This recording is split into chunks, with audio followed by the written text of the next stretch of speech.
All right, so here is the Vivalon volunteer portal on an iPad, so more like a tablet view. This is what the volunteers will see after logging in. So after they've logged in, this is the home page of the volunteer portal. Has a little welcome message and some links there. You'll also notice a menu at the top. So this, if I click on home, we're already on the home page.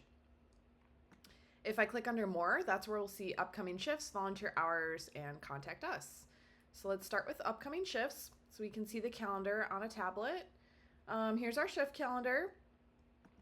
We should be able to change the type of shift that appears. Let's say if I select Meals on Wheels, you can see some of the shifts go away. So there are no Meals on Wheels shifts.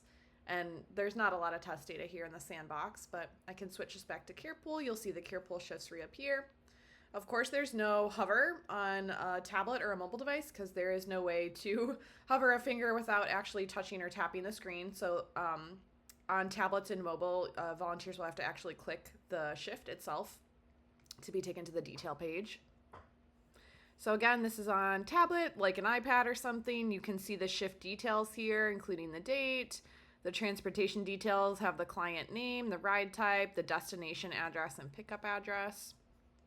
Scroll down more and then they can sign up. So they can click next, see the shift details to confirm, enter any comments if they need to. Click next, and then it's going to check against their volunteer skills.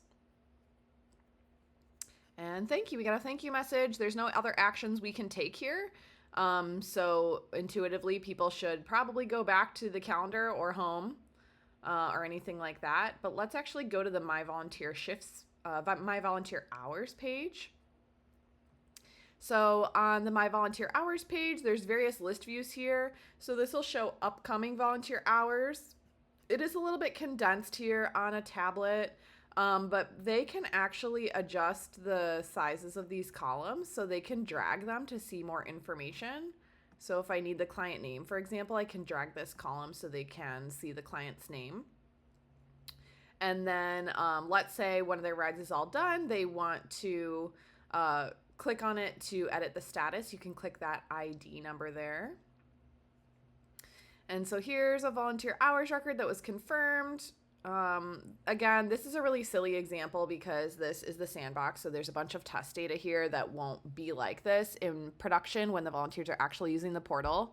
But you can see this shift was actually back in April. That will never be the case, but they can come in here and mark it as completed, put however many hours they actually worked and how many miles they drove along with any comments.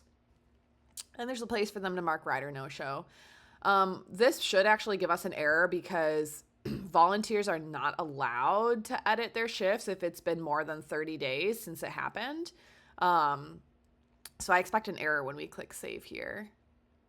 Yep, there we go. Volunteers cannot edit their hours if it's been more than 30 days since the start date. Please reach out to Vivalon staff for assistance updating your hours. So typically, if this was a normal date, they'd update the status here and click save. And that would be it. They could repeat that process for additional volunteer hours that they've completed if they'd like to from this list. And on the, let's go to more and go to the contact us page so you can see all of the pages available. And this is just if volunteers need help or have questions, it has Vivalon's contact information here. Again, it's a bit general, not Carepool specific, since multiple volunteers ideally will be using this portal. Okay, I'm going to click the logo to go back home, and that's the tutorial on iPad.